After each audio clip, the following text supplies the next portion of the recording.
É um prazer estar aqui com todos vocês. Eu quero agradecer também à professora Gabriela que me antecedeu, foi excelente, eu me senti contemplada totalmente na fala e concordo em gênero, número e grau. É um prazer estar aqui novamente, espero que alguns dos meus estudantes estejam aí também assistindo.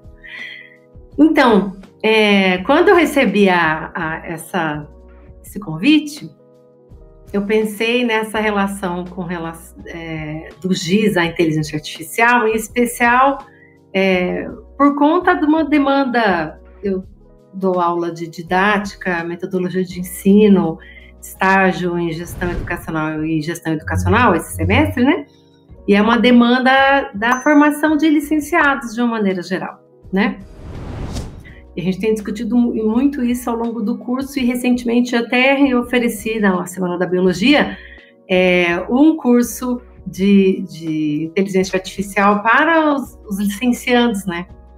Então, como trabalhar isso na prática do PIBID, que é do programa PET, né? Com as intervenções que eles já começam a fazer nas escolas, inclusive por meio do estágio, que o estágio realmente como foi colocado nas outras palestras, assisti ontem também, foi tomado muito essa questão da importância dos estágios no processo formativo, né, na inserção desses estudantes dentro da escola, tá bom?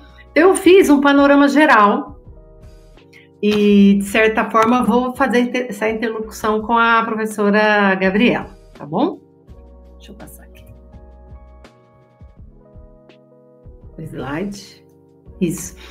Eu trouxe esse slidezinho, bem en passant, assim, bem resumidinho, para vocês terem uma ideia de como eu vou apresentar a discussão para dar o gancho até o final. Então, se a gente for pensar numa jornada, né, num caminho, no percurso educacional, né, da humanidade, vamos dizer assim, né, a gente tem um período da antiguidade. Eu peguei aí um período de Mesopotâmia, depois Egito, tá bom? Para a gente trabalhar, Grécia e Roma. Muito, muito ocidental também, eu vou deixar bem esse adendo, que a gente tem essa característica, né, de pular um pouco, né, os períodos e ser bem ocidentalizado, mais eurocêntrico, né? Por isso que eu quis focar bem essa parte da Mesopotâmia e do Egito, porque eu acho que a gente tem que retomar, sabe? Essa discussão. Depois tem Idade Média, até 1500, Renascimento, Reforma, né? Reforma aqui no caso, Reforma Protestante, Contra-Reforma, né? Iluminismo, Revolução Industrial, o século XX e o século XXI. Por que eu coloquei nesse formatinho? Porque se a gente for pensar, se a gente for localizar o Brasil dentro desse contexto, olha só, 1500, né? Está entrando 1600, ali a gente está no período de Renascimento, Reforma. O Brasil, se você for ver, a Reforma acabou de fazer aniversário. O Brasil estava a gente começou dentro desse período, né? A gente vai ver no próximo slide como que, se a gente for comparar o que estava acontecendo nesse mais eurocêntrico ali, com o que acontece no processo de criação da escola no Brasil, como a gente está nesse comparativo, para a gente entender um pouquinho como que se deu a evolução, né, desse processo de escolarização para nós aqui, né, fazendo esse comparativo do que estava acontecendo lá e o que estava acontecendo aqui, tá bom? Para a gente entender um pouco onde a gente se coloca dentro dessa discussão aí do que estava acontecendo, mais no caso aqui da Europa, né, e no Brasil. Se a gente for pensar na educação antes da escolarização formal, nesse período aí de Mesopotâmia e Egito, vamos dizer assim, né? A função estatal era religiosa, né? Era elitista para um determinado grupo, né? E a escrita era como um poder, literalmente, até como um poder divino e político, né? Como uma tecnologia. E os valores eram muito parecidos com o que a gente ainda vê hoje na escola, que é valorizar a repetição, né? A questão da disciplina, todo mundo enfileirado, um olhando para a nuca do outro, sentado de uma determinada forma, né? O professor lá na frente de uma determinada maneira, né? Então, mesmo que nesse período não fosse assim, né? Na sua essência, a gente ainda consegue fazer esse paralelo aí com como é a escolarização hoje, tá bom? Então, eu trouxe um trechinho do Charlot Bernard, que ele vai falar o seguinte, ó, na antiguidade, aprender a escrever era um privilégio restrito a uma minoria. A escola nasceu para formar escribas e manter a burocracia dos impérios. Se a gente for ver o que a professora Gabriela acabou de apresentar, né? Então é na antiguidade, né? A gente ainda consegue ver isso nos dias de hoje, né? Ainda aprender a escrever, né? Ter sucesso no processo de escolarização, chegar até a universidade, né? Inclusive para nós, né? Mulheres, para as minorias, né? Para os grupos que não são minorias, mas que a gente fala que minorias, porque são, no caso do Brasil, né? A população negra é maioria, né?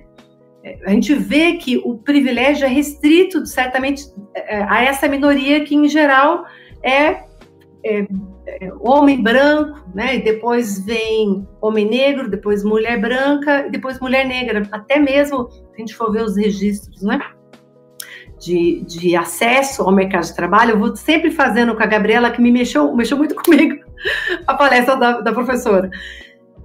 Se a gente for ver né, nessa documentação, a gente vê que essa hierarquia se mantém, né? Então, é homem branco, homem negro, mulher branca e mulher negra, até mesmo na inserção do mercado de trabalho. Não vou nem falar com relação a essa questão de que a gente luta por equidade salarial, né? É outra realidade. Mas na escolarização, por incrível que pareça, as meninas conseguem chegar mais no ensino, conseguem progredir um pouco mais, mas isso não reverbera na hora que vai para a inserção do mercado de trabalho. Então, tem umas questões aí bem interessantes para a gente, que eu acho que cabe, sabe, professora Gabriela? Vai longe, quem quiser pesquisar essa área é um campo excelente. Então, a gente vê aqui, né, que ele está falando da antiguidade, mas se a gente vê, isso ainda se mantém, tá, nos dias atuais. Então, eu quis trazer essa problematização, porque eu acho que é um ponto bem importante. Então, se a gente for pensar aqui mais ocidental, a gente tinha uma educação no Brasil pindorama, que a gente fala, né?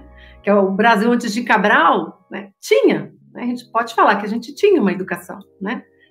Só que era o aprendizado no cotidiano, né? Com tradições orais, culturais, né? Com ritos de passagem, né? Com o acompanhamento, né? Então, se a gente for pensar numa perspectiva da aprendizagem dos ofícios, também era assim, né? Então, o responsável pela educação, né, dos jovens, das crianças, era a comunidade, as famílias. Então, com a incorporação da escola, a escola, no começo, como a gente viu, ela é ensino tirando na Mesopotâmia, se a gente for pensar, eles eram mais avançados, se a gente for ver.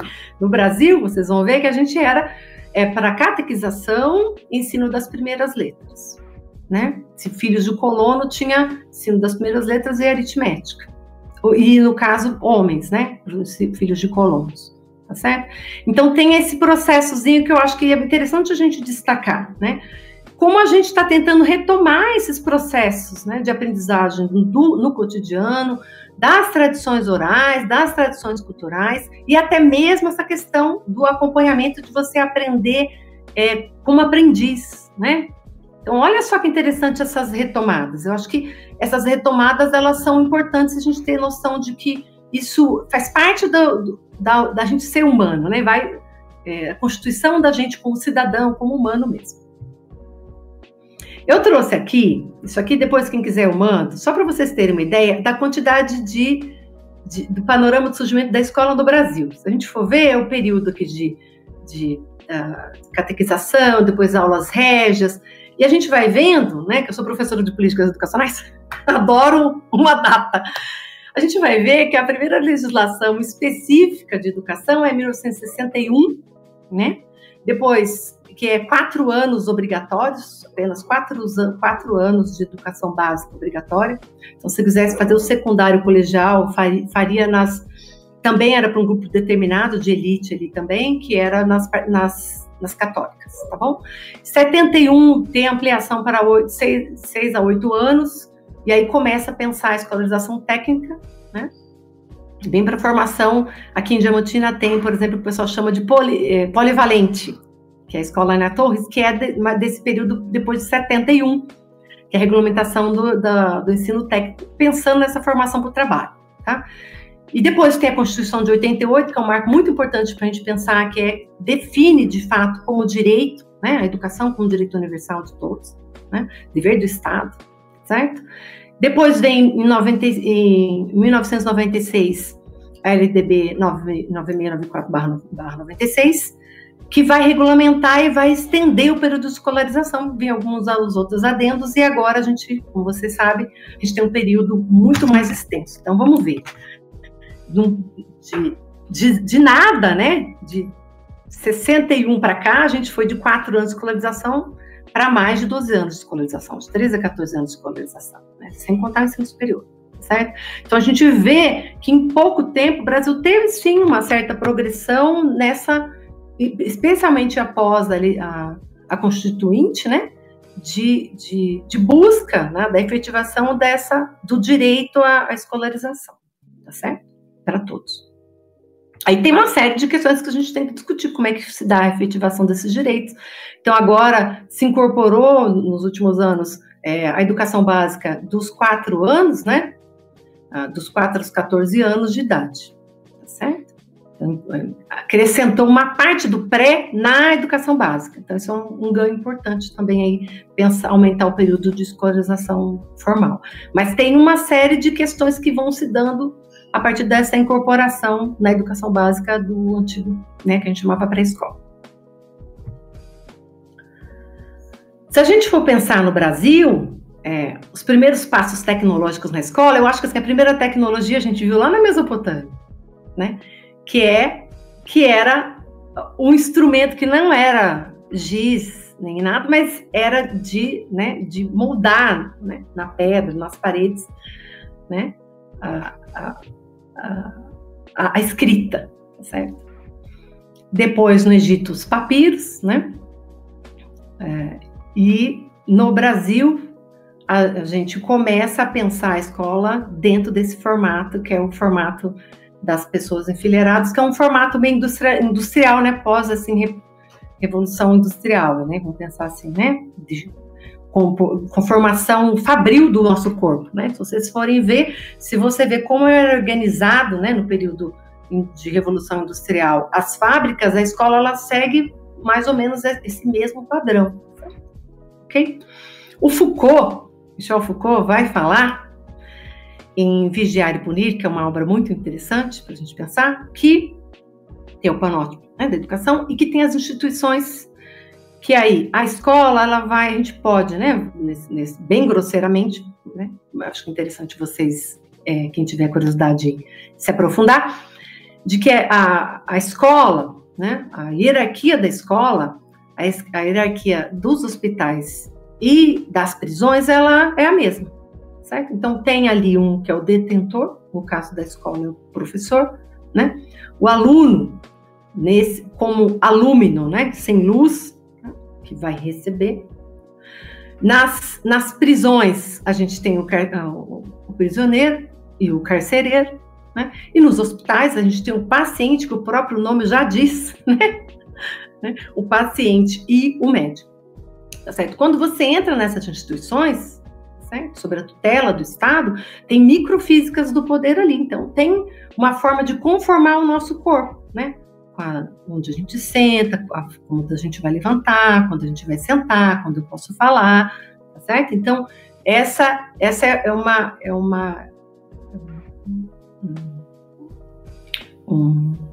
tendência, vamos dizer assim, né, do sistema de escolarização, que a gente acaba verificando, inclusive, que a maior dificuldade é justamente quebrar com essas amarras, certo? Desse controle, dos microcontroles ali sobre os corpos dos estudantes. Eu gosto de usar estudante porque eu penso na perspectiva ativa, sabe? Que me incomoda aluno, porque vem sempre que quem considera aluno, parte do princípio de que é alúmino, sem luz, certo? Então, eu gosto muito da pedagogia freiriana, que é da minha formação mesmo, e aí me incomoda, eu prefiro mais a perspectiva ativa, né? Tá certo? Então, ó, se a gente for ver, a chegada das escolas é o giz. O giz é a primeira tecnologia, o lápis, né? Então, se a gente for ver, o lápis surgiu depois do giz. Você pega um carvão, vira giz, né? Você pega um carvão, uma pedra, uma rocha, né? Aqui em Diamantina tem muitas artes rupestres, né? Se você for ver, a arte rupestre é uma forma de expressão e ela era feita na rocha, tinha toda uma tecnologia, né? Para se fazer os desenhos rupestres. Então, eu gosto muito de retomar isso, que a gente acaba pensando que tecnologia é só equipamento, mas se você for ver, né, a escrita, né, desde de moldar a escrita, desde criar pigmentos e fazer e usar objetos para poder delinear, né, ali os animais, a vida, né, o que seja, isso é tecnologia, tá bom? Deixar isso bem claro. Pensando em coisas, tá certo?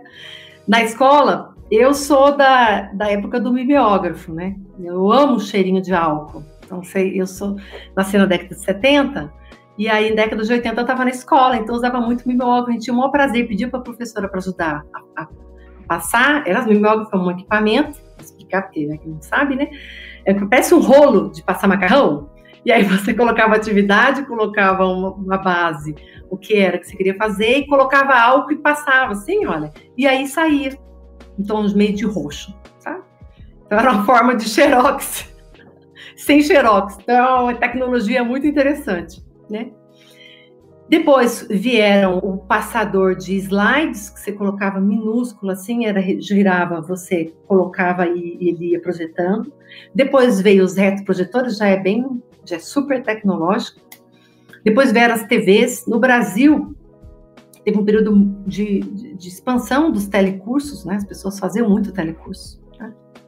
Como educação de jovens e adultos, né? Para complementar a escolarização.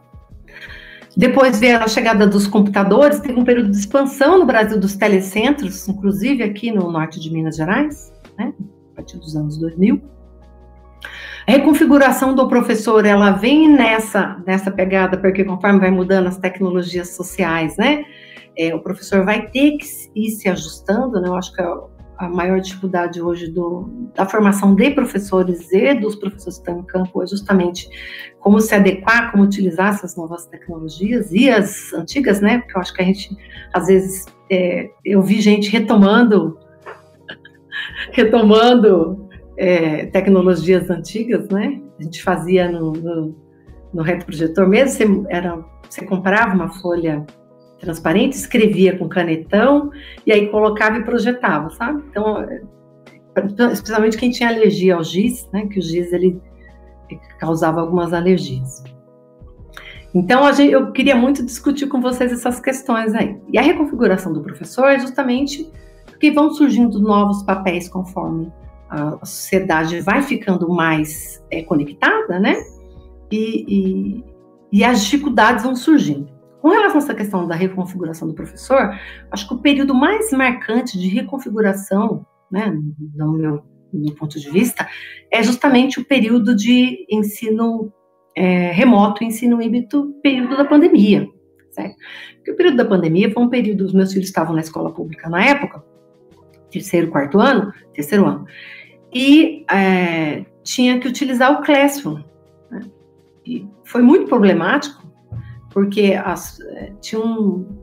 para os professores, no caso também, e para os pais, eu tinha internet em casa, mas quem não tinha, né? Quem não tem acesso à internet, como é que o filho vai poder dar as videoaulas se não tem acesso, não tem acesso à internet, certo? Então, eles iam até a escola, pegavam o PET, né, que a gente fala, que é o caderninho, por mês, todo mês pegava, a criança fazia em casa e devolvia na escola e pegava a cesta básica, que funcionava assim em Diamantina, não sei como é que era nos outros lugares.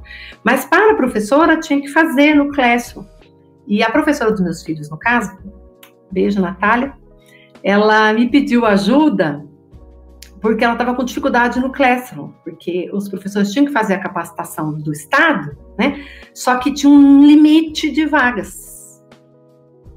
E aí ela não conseguiu vaga, mas precisava começar a postar as atividades no Classroom, que ela não tinha nenhum tipo de capacitação para poder trabalhar. Então, como eu já trabalhava com o Classroom e estava montando as minhas disciplinas na universidade, na época, filosofia da educação, se não me engano, remoto, eu fui mandando print para ela no celular e ela foi montando. Então, tá vendo as dificuldades, né, de reconfiguração do professor? Às vezes, não é por inabilidade do próprio professor, mas o próprio sistema, tá certo?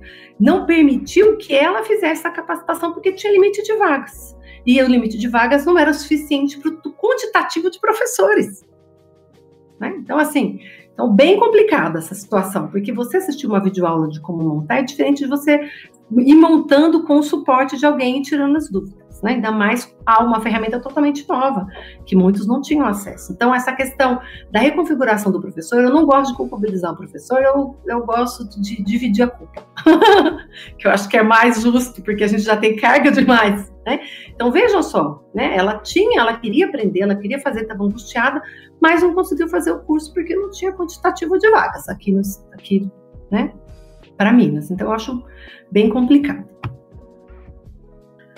Então, se a gente for pensar a era de giz, os professores estavam acostumados com a sala de aula tradicional, com ensino transmissivo e linear, com aquelas ferramentas essenciais, giz, quadro negro ou canetão, cadernos, livros, né? De uma maneira geral era isso. E ser jogado diretamente para o ensino remoto, né? E depois para o híbrido. Então, tem essa dificuldade de como fazer, tá certo? Para não fazer a transposição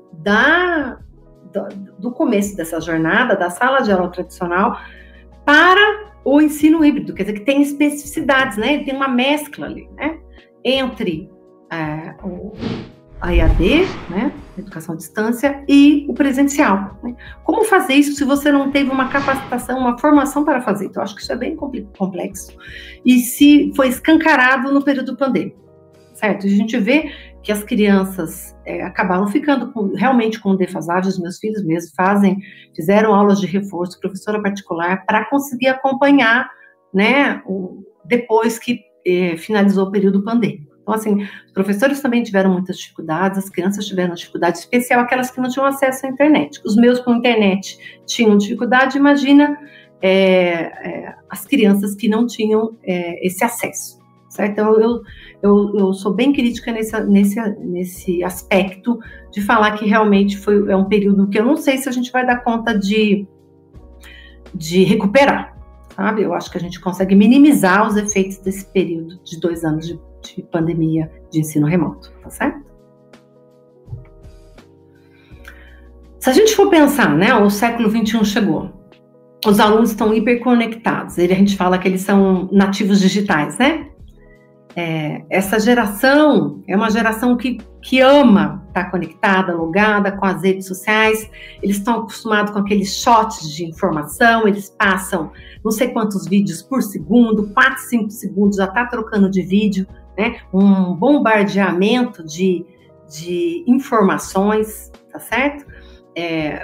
E tem se pensado muito, então, qual vai ser esse novo papel da escola? A gente vê que nas escolas particulares eles têm incorporado os ambientes virtuais de aprendizagem, né? Então, você acaba acessando no modelo, como a gente podia ter feito também no remoto, a gente tinha pelo Classroom, certo? Mas bem diferente. E vem a questão da BNCC e o Novo Aprender, que entra essa questão de trabalhar o currículo focado nas competências. Certo? Então, o professor também teve uma palestra esses dias lá na Semana da Biologia, tinha um professor da rede e um professor de escola particular, e os dois estavam com o mesmo dilema. Um está engessado no material, no apostolado, e o outro está engessado porque já está vindo o plano de aula basicamente pronto para o professor trabalhar. Certo? Então, tem essas questões também que trabalham... e a parte diversificada que está prevista na LDB, né, que 30% a gente tem direito de fazer diversificado, atendendo às necessidades daquele público específico, para aquela região específica, se eu estou no Cerrado, se eu estou no Quilombo, tá certo? Então, assim, a gente tem algumas questões aqui, especialmente na região aqui do norte de Minas que eu estou, né, que tem muito, né, muitas escolas rurais e escolas que são em quilombos, mas é que ainda não tem a educação quilombola. certo? Deixar bem claro que tem uma diferença, certo? A escola está no quilombo, mas não necessariamente a escola é quilombola, tá bom? E nessa perspectiva, como trabalhar né, a formação de professores, pensando esse educador para o século XXI aí super conectado, certo? Então, tem um dilema muito, que é professoral mesmo, que é essa palavrinha que eu quis colocar aqui, porque ela geralmente dá uma polêmica, e eu adoro polêmicas, eu acho que rende bastante, que é o professor, ele é facilitador da aprendizagem, né? Que ele vai guiar e orientar o estudante em sua própria jornada de aprendizagem, que é muito apegada do novo ensino médio, sabe? Que agora mudou novamente, né? Do novo ensino médio que vai ser reformulado, que era a escolha dos percursos, né? Dos itinerários formativos, certo? Bem nessa perspectiva. E a gente tem visto que mesmo no período pandêmico, que os meus filhos mais sentiram falta, e eu também como professora senti falta, era justamente da questão da mediação, né? Então, eu não via as carinhas, né? Pedia para abrir a câmera, você não tem, né, a relação interpessoal, né? Você não está vendo as expressões faciais, você não está sentindo o ambiente, que essas são... a mediação e a empatia vem do contato social, né? E isso a gente perdeu em 2 anos de pandemia, certo? O foco muda muito, se a gente for pensar nessa perspectiva de transformação, pensando do novo ensino médio e agora reformulando, da questão do protagonismo dos jovens, né? Então, aqui em Diamantina tem, sei lá, mais de 3 mil estudantes agora essa semana que está tendo jogos aqui. E aí você vê eles todos uniformizados e tendo competição de xadrez, e eles como parte das equipes, e se organizando, e formando grupos, e os pais participando. Então, tem uma escola aqui perto da minha casa, que aí cada 30 estudantes tem uma pessoa da escola de referência dele, e mais 3 pais. Olha que interessante. Então, você vê que é possível, né, possibilitar esses espaços para que eles consigam determinar como eles querem, quais são os jogos, quais competições, né, como vai ser essa organização, eles fazerem uma autogestão do seu próprio comportamento, né, organizar quais são as regras. Então, são coisas que podem ser, a gente acha que é o básico, mas que são necessárias, especialmente para essa nova geração, né, vamos dizer assim. Então, pensando nessa questão, a formação continuada, né, que a gente vê que está previsto, né, em especial para os professores da rede pública, que ele tem que estar previsto uma carga horária formativa para ele, né, a gente vê que muitas vezes é preciso atender a essa necessidade. Às vezes os cursos que são oferecidos não são os cursos que os professores estão querendo, né, ou tendo a possibilidade de realizar com o suporte necessário que ele precisa, por muitas vezes ter essa dificuldade com a tecnologia mesmo, né, com o uso das ferramentas, essa instrumentalização, sabe? Como a gente via no ensino do ofício, a gente está precisando disso agora também, né, nesse período de formação para professores, né? Aqui na biologia, na licenciatura, eu ofereci uma disciplina com um mini curso com a Ana e com o Rafael, que são docentes, né? Sobre WordWall, a gente discute sobre Padlet. Então tem uma série de tecnologias e como utilizar isso nas intervenções nas escolas, né? E apresentar isso para os professores de ciências, de biologia, que no caso é a nossa pegada aqui na UFJM, tá certo? E aí, nisso entra essa questão que a gente fala muito de inovação, né? O ensino inovador, educação contextualizada, né? Inclusiva, problematizada, né? A partir do diálogo, né? Da troca, da contextualização das questões, dos problemas, dos interesses dos jovens. Acho que isso é muito importante, né? Mas se a gente for pensar essa questão do ensino híbrido, a ideia era integrar o aprendizado presencial como ambiente online, mas muitas vezes isso esbarrou também numa dificuldade de acesso para as camadas populares, né? Então, você precisa ter equipamentos, né? Você precisa ter rede, precisa ter internet, isso tem um custo, a gente sabe que no Brasil se não tem um telecentro funcionando, que eles até foram instalados, mas ficaram obsoletos, né? Fica muito difícil de se implementar, tá certo? A questão da gamificação dos jogos, eu acho que é uma saída muito importante. Eu tenho visto as escolas que eu acompanhei 52 escolas nos últimos 2 anos aqui na região do Vale do Jequitinhonha, do Alto, né? Aqui do Alto do Vale, né? Então, acompanhei 6 municípios, 52 escolas aqui. E eu tenho visto que como que esse processo de gamificação, né? Eles gostam muito, né? Então, isso engaja bastante os jovens, eles ficam mais comprometidos, e eu acho que eles têm que participar de todo o processo, inclusive da confecção das regras, né? Que isso, de fato, a gente pensar no protagonismo, tá bom? Em todas as etapas. Essa questão da cultura maker, eu sei que a gente aqui do Vale do Jequitinhonha, eu vou ficar puxando a sardinha, gente, não tem como. Tem algumas escolas aqui de ensino médio que foram para a final de alguns desafios que tem a ver com essa questão da cultura maker. Então, teve Liga Jovem, Desafio Jovem Empreendedor, e teve uma turma muito boa, e ficaram com notas excelentes, 98, 96, que chegou até semifinal estadual. Eu acompanhei algumas escolas estaduais, que é essa questão do Cultura Maker, de produção de documentários, de vídeos, de participar de jogos cooperativos, né? Então, assim, foi bem interessante. Eu acho que eles engajam bastante, mas eles tiveram muita dificuldade com os recursos, como fazer, né? Então, precisava ter um passo a passo aí, e a colaboração dos mentores, professores da escola. Vou confessar para vocês, sinceramente, que a maior dificuldade para as escolas nem era o engajamento dos jovens, era o engajamento do mentor dos jovens. Que às vezes o professor, ele acompanha muitas turmas, tem professor com 15 turmas, né? Como é que ele vai ser mentor de uma turma e atender as necessidades dessa turma se ele tem 15, né? Então é impossível ele acompanhar 15 turmas, né?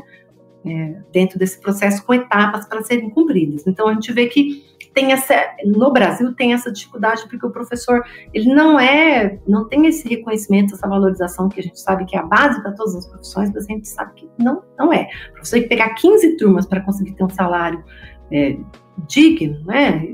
Digno assim, né? Dentro ali da necessidade básica, é muito complicado. Eu acho que é um ponto que é importante, ainda mais aqui em Minas Gerais, que os professores não recebem, ainda não recebem o equivalente ao salário base, né? Certo? E essa questão da investigação, da curiosidade, né? A gente poderia dar exemplos aqui, pedagogia de projetos, né? Baseado em problema, né? A partir de intervenções, a partir de incômodos da própria realidade. Eu acho que isso traz mais o jovem, né? E as demandas dele para dentro da escola, e isso faz com que eu tenho conseguido verificar isso em algumas escolas aqui de Diamantina e dos municípios vizinhos também. Tá certo? Então, acho que é um ponto positivo. Eu sou daquelas que eu estou muito otimista. Eu estou otimista, apesar né, que eu sou um otimista realista, vamos dizer assim.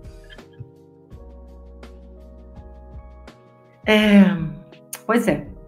Isso é uma coisa que tem se discutido muito aí, até em reuniões com a SRE aqui, né, em geral, com os diretores e tudo mais, com os professores, que é essa questão da inteligência artificial. Ela está aí, né, ela está sendo utilizada para os estudantes, e tem algumas questões que precisam ser discutidas, né? Então, assim, primeiro, o uso, né, desses tutores virtuais e chat GPTs e equivalentes pelos estudantes, né, para a confecção de trabalhos, etc.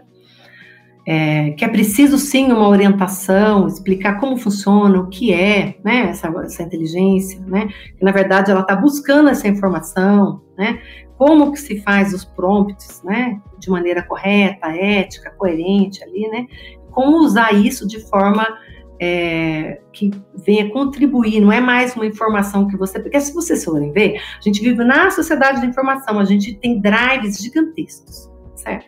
Só que nem toda informação, ela não vira conhecimento assim, certo? Não tem como fazer essa transposição. Eu tenho informação e isso vai gerar, vai produzir, vai me fazer saber mais. Não é verdade. Isso é uma ilusão, né, no ponto de vista que a gente tem quando dá um Google, sabe? Ou quando vai no GPT. Então, eu estou agora na pós-graduação, que é justamente sobre o uso dessas tecnologias na formação de gestores e professores, tá bom? Aqui no IFNMG. Tem as plataformas adaptativas, né? Que são essas que até tem agora, que o governo para o ensino médio lançou, né? Que os estudantes podem entrar para assistir as aulas tirando dúvidas do Enem, tá bom? Vem agora os simulados, né, pelo governo, e as escolas estão aplicando os simulados do Enem também, cursos de redação. Então, as escolas, eu vejo que elas têm se mobilizado, pelo menos aqui no Alto Jequitinhonha, tá bom?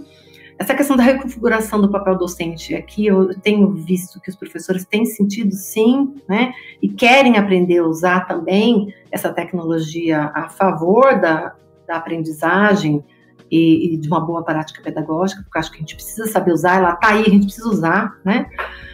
Eu acho que a questão também que precisa ser revista é sobre a aprendizagem contínua e personalizada para os estudantes que precisam, né? A gente vê que a própria Enem está se ajustando, né, para as necessidades educativas especiais dos estudantes, a escola também precisa fazer isso. Eu acho que a inteligência artificial pode ser uma ferramenta, como é o livro. Eu penso nas inteligências artificiais, nesses recursos, né, como a gente usa o livro, como a gente usa o data show, certo? Bom, a intencionalidade educativa, ela tem que ser do professor, tá certo? Em todo momento. Tem os desafios éticos, que aqui pega bastante, porque a gente não tem ainda, né, uma regulamentação no Brasil. Eu sei que a União Europeia está surgindo, eu sei que a ONU lançou algumas regulamentações do uso da inteligência artificial para a educação, né? Tem algumas coisas bem incipientes. Eu acho que a gente está atrasado. O mundo, eu acho que a gente tem que dar uma acelerada nessa questão de pensar esses desafios éticos e ter uma regulamentação, sabe? Acesso e inclusão a essas tecnologias. Eu sei que a gente consegue usar hoje no WhatsApp, até no Word agora já tem. Então, as ferramentas, né, em geral, elas estão conectadas com a inteligência artificial. Até o PDF, você abre o PDF, tem lá. Você pergunta para a inteligência artificial, ela vai procurar no PDF, certo? Então, a gente já vê que a inteligência artificial, ela acabou sendo incorporada em tudo, né? Tem a Luzia no WhatsApp, certo? Então, você vê que ela tá sendo possível, E a preparação docente dentro desse contexto é fundamental. Acho que as licenciaturas estão nesse caminho, e na biologia a gente está meio que tem algumas disciplinas, as universidades falam, tem 3 ou 4 disciplinas que estão fazendo essa incorporação, mas você vê que ainda é algo que mesmo nós no ensino superior estamos aprendendo, né? Como lidar, quais são os limites, possibilidades e os desafios da inclusão, do uso das inteligências artificiais no contexto educacional. Então, um dos desafios do uso da IA na educação, que eu acho que é crucial, né, que são os vieses dos algoritmos. Há o risco, sim, da IA perpetuar preconceitos existentes nos dados, que é inclusive o que a professora Gabriela colocou, né? Eu fiquei com essa preocupação na hora que eu estava gerando. Eu vou mostrar para vocês daqui a pouco como é que era essa apresentação e como ela ficou depois de eu passar lá no GAM. E eu tive que ficar pedindo para a inteligência artificial mudar algumas figuras, porque se vocês forem ver, se você deixar por conta, vem branco, mulher branca, homem branco, criança branca, certo? Então, eu acho que ele perpetua as desigualdades nesse sentido, porque o algoritmo, ele vai se basear no que é produzido pelos humanos, tá certo?